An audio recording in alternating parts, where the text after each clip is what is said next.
coming to you from my house, and I'm getting a bit creative today, and I'm going to challenge you to do the same thing.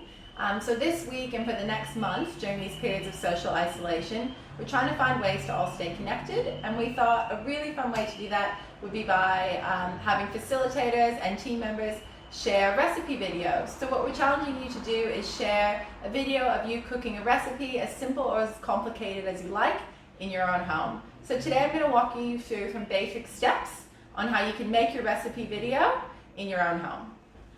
So the first thing that you're going to need to do is set up your camera. So you don't need any sort of fancy tripods or anything like that. I'll show you what my setup is.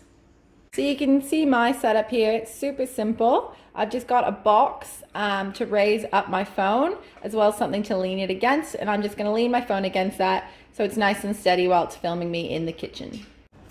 The next thing that we want you to do after you set up your camera is to introduce yourself.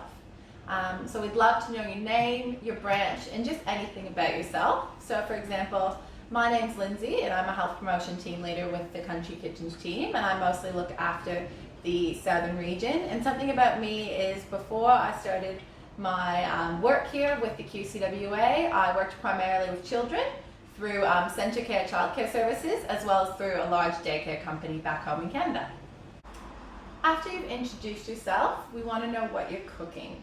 So today I'm just going to show you guys what I'm making for lunch. This is something I make all the time, and that's just a really simple smashed avocado. It's a really light and easy lunch. Today I'm making it without an egg, but if you did want something a bit more filling, you could definitely poach an egg and add that on top. So the first thing I'm going to do before I do any sort of cooking is wash my hands in the kitchen. And you'll see I've also got a nice clean surface, so I've wiped down the counters to make sure they're sanitized, and I've got a nice clean and big chopping board to work with. So for my smashed avocado, the way that I healthicize it is, of course, I'm using some wholemeal bread. So this one's pretty good. It's just a tip-top wholemeal. It's got about 5.6 grams of fiber. I've got my lovely avocado that's really rich in those monounsaturated fats.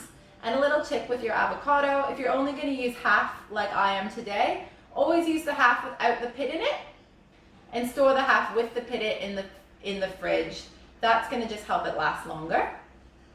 I've also got some lemon that's going to get popped in for some nice vitamin C. I'm upping my fruit and veg by adding some nice fresh cherry tomatoes in as well. And I'm not going to add any sort of salt into this dish. Instead, I'm going to have some feta, which is going to give it that nice salty taste, as well as some cumin and some pepper to jack up the taste a bit. So after you've told us a bit about your dish and how you're healthicizing it, you can either take a video of yourself making the dish, or if you want to keep it easy at this point, you can just stop the video, make your dish, and then take a photo of the dish after and post that alongside your video on Facebook. The last thing that we want you to do though on video is just give a bit of a call to action. So what would you like people to do after watching this video? So for myself, it might be I want you to head to our website and look up our recipes and get some inspiration from there. For some of you branch members, it might be directing people to your branch Facebook page, or even challenging a friend in your branch to do a recipe video at home.